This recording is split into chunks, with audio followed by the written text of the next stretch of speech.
8મી March એટલે આંતરરાષ્ટ્રીય મહિલા દિવસ।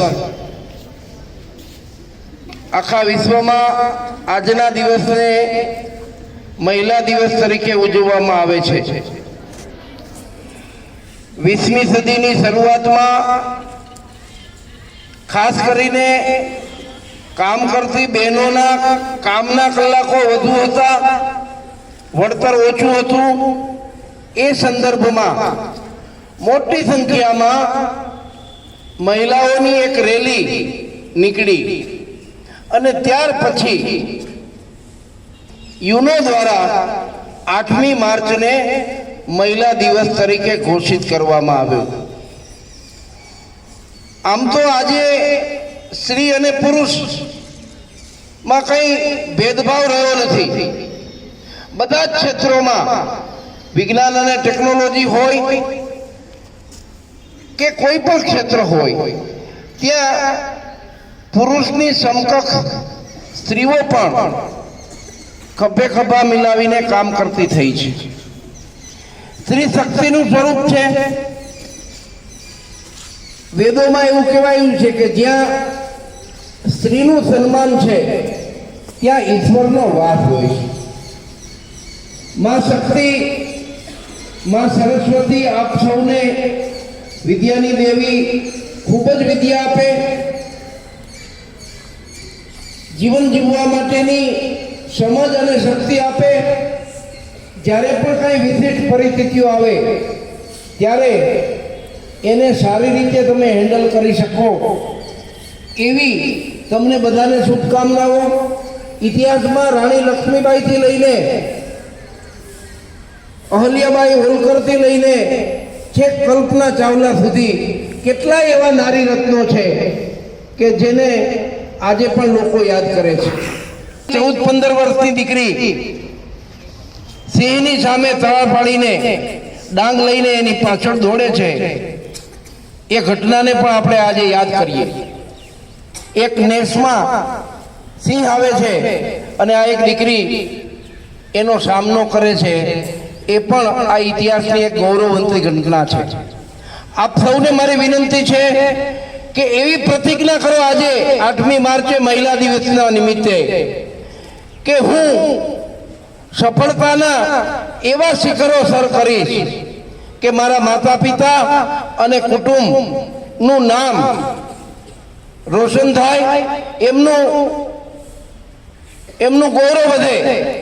અને સાથે સાથે એવી પણ પ્રતિજ્ઞા કરું કે હું એવું કોઈ કામ નહીં કરું, એવું કોઈ વર્તન વ્યવહાર નહીં કરું કે જેથી મારા માતા પિતાને નીચું જોવાનું થાય, એને પોતાનું મોઢું સમાજની સામે સંતાડવું પડે।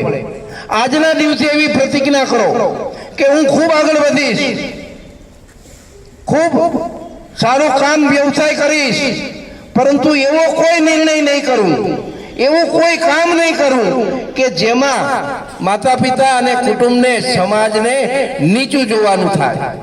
સમય ખૂબ સારો છે, વિકાસની પૂરતી તકો છે। સ્ત્રીઓને, દીકરીઓને પણ વિકસતા કોઈ રોકી શકતું નથી, પરંતુ એની સામે જોખમો પણ ઘણા બધા છે। તમે જાણો છો કે સમાજમાં કેટલી ચેલેન્જો પણ છે।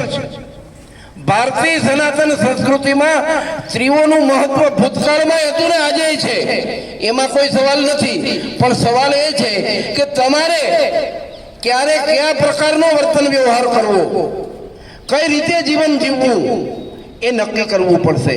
અધિકારોનો તો સવાલ ઊભો થાય જ છે, અધિકારો માટે તો લડવું જ જોઈએ, પણ સાથે સાથે મારી ફરજો શું છે, મારે કઈ ભૂમિકા કરવાની છે એ પણ બરાબરથી સમજીને એ પ્રમાણે વર્તવું જોઈએ। એટલે ફરીને આજના દિવસની બધાને, બધી જ મહિલાઓને ખૂબ ખૂબ ખૂબ શુભકામનાઓ। અને સાથે સાથે આ દીકરીઓને મારે ખાસ નમ્ર અપીલ કે તમે પ્રતિજ્ઞા કરો કે હું ખૂબ સારા કાર્યો કરીશ, ખૂબ વિકસિત થઈશ, એવું કોઈ કાર્ય, એવું કોઈ વર્તન વ્યવહાર નહીં કરું કે જેથી કરીને મારા માતા પિતાને નીચું જોવાનું થાય। એમના માટે જીવવું મુશ્કેલ બને. રોજબરોજ છાપાઓમાં અને અનેક રીતે આવી ઘટનાઓ જોઈએ છે ત્યારે દુઃખ થાય છે કે આ દીકરીઓ આજના સમયને અનુરૂપ કેમ રહેતી નથી, કેમ ખોટા નિર્ણયો કરે છે. એટલે મહિલા દિવસે સારું જીવન જીવવા માટેની પ્રતિજ્ઞા લેજો. ખોટો નિર્ણય નહીં કરવું, ખોટું કાર્ય નહીં કરવું, ખોટું વર્તન વ્યવહાર નહીં કરવું, એ પ્રકારે પ્રતિજ્ઞાબદ્ધ થજો. ફરીથી આપ સૌને શુભકામનાઓ. આપણા નારી રત્નોને યાદ કરીને આજનો આપણે આ દિવસ મનાવીએ. આભાર. જય હિન્દ. ભારત માતા કી.